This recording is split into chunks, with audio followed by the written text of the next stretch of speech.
on the News Channel 5 network. This is MorningLine with Nick Barris.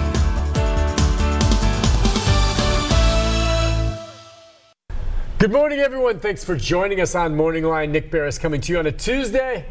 Good show on tap for you. Just sit back. It's kind of mucky out there today. Wet, kind of cold. They even said there were a few snow flurries somewhere. I didn't see any. Did you? Anyway, winter, feels like it's here. So join in the conversation this morning. We're going to be talking about Social Security, SSI, disability. It's our annual monthly meeting with our good friend from the administration, the one and only Grizzly Adams.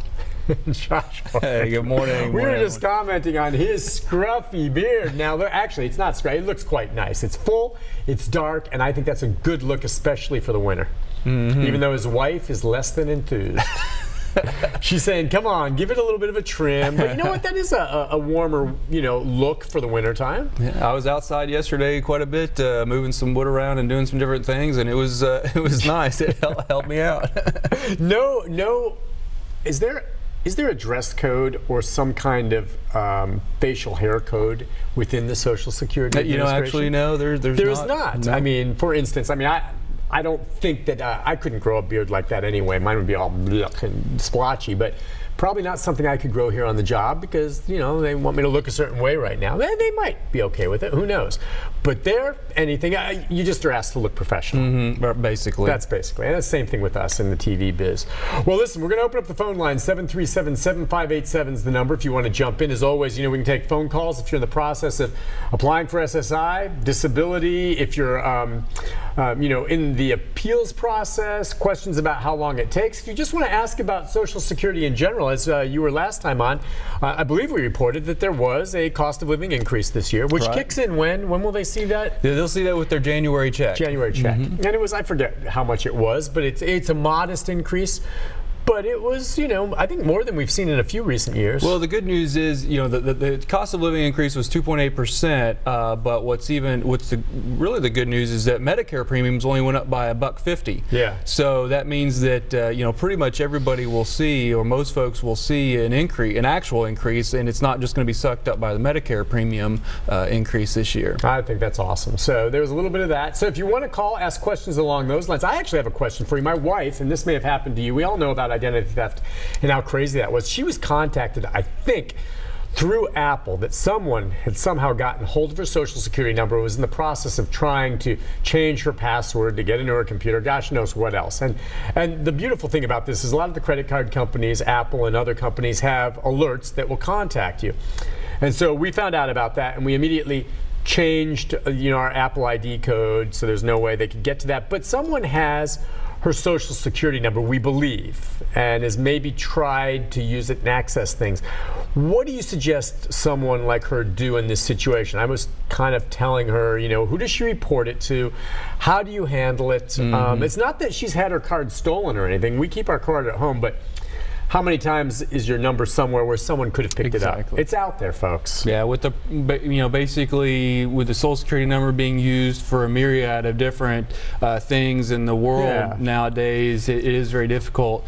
And basically, we tell folks that call in or folks that have possibly had their Social Security number compromised to call those credit bureaus, Experian, TransUnion, or Equifax. And I believe you only have to call one of them, and they communicate with each other, but put a freeze on your account.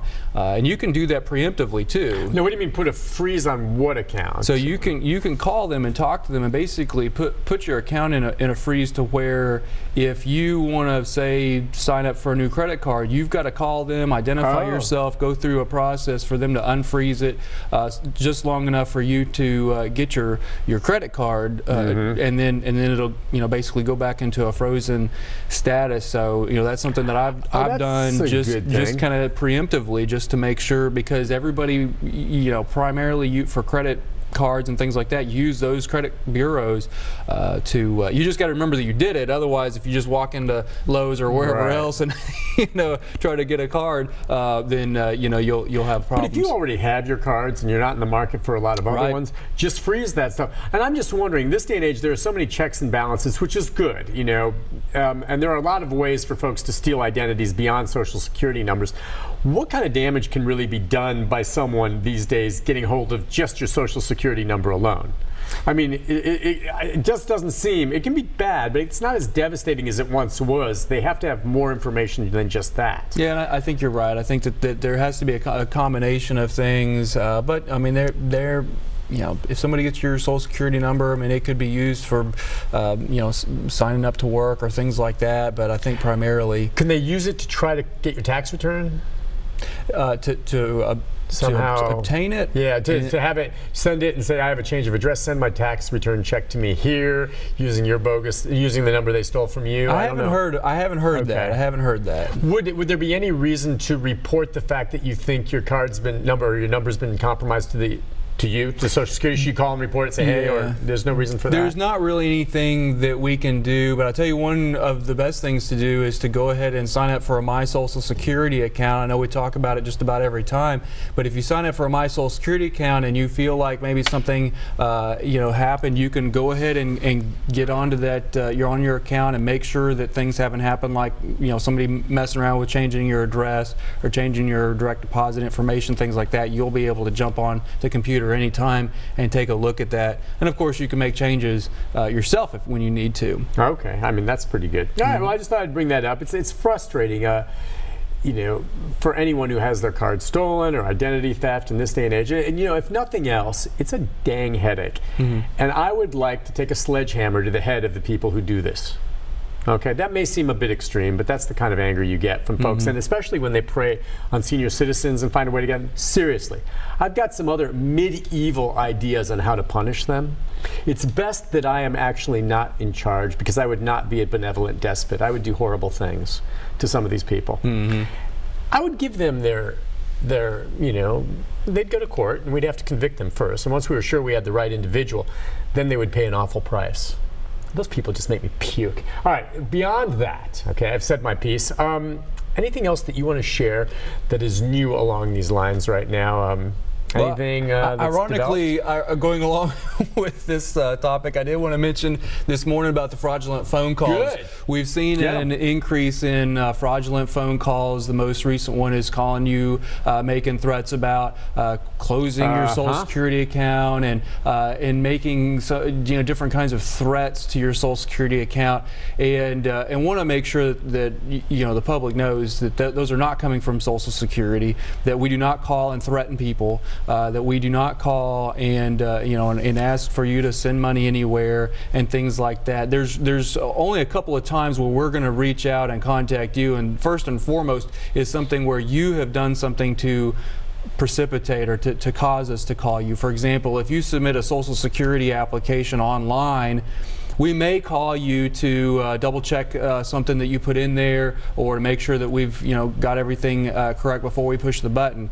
And the other thing is we're going to send you an official letter that says, hey, we need to contact you because of an overpayment on your account or something like that, and then we're going to call and talk to you about it. But there's never a time where we're going to call and threaten you or cause you to send money to some random location somewhere, different things like that. And unfortunately, we've seen an increase here lately going around in a few different forms, and want to make sure that you do not fall victim to any of this kind of nonsense. Are these robocalls usually, or is there someone on the other line saying this, an actual person calling, and it's very hard to trace them, of course, but is calling and is walking you through this and trying to get your personal information? Yeah, I believe there's kind of a combination, but I'll tell you, some of these robocalls are getting so realistic now that it's very, very difficult. It's getting more and more difficult to tell what's a robocall and what's an actual human. Yeah, I've had a few of those. Now, when you're certain, and as you just heard from Josh, okay, they're not going to be calling you to tell you that you've done something wrong and they're coming to get you and they're going to shut down.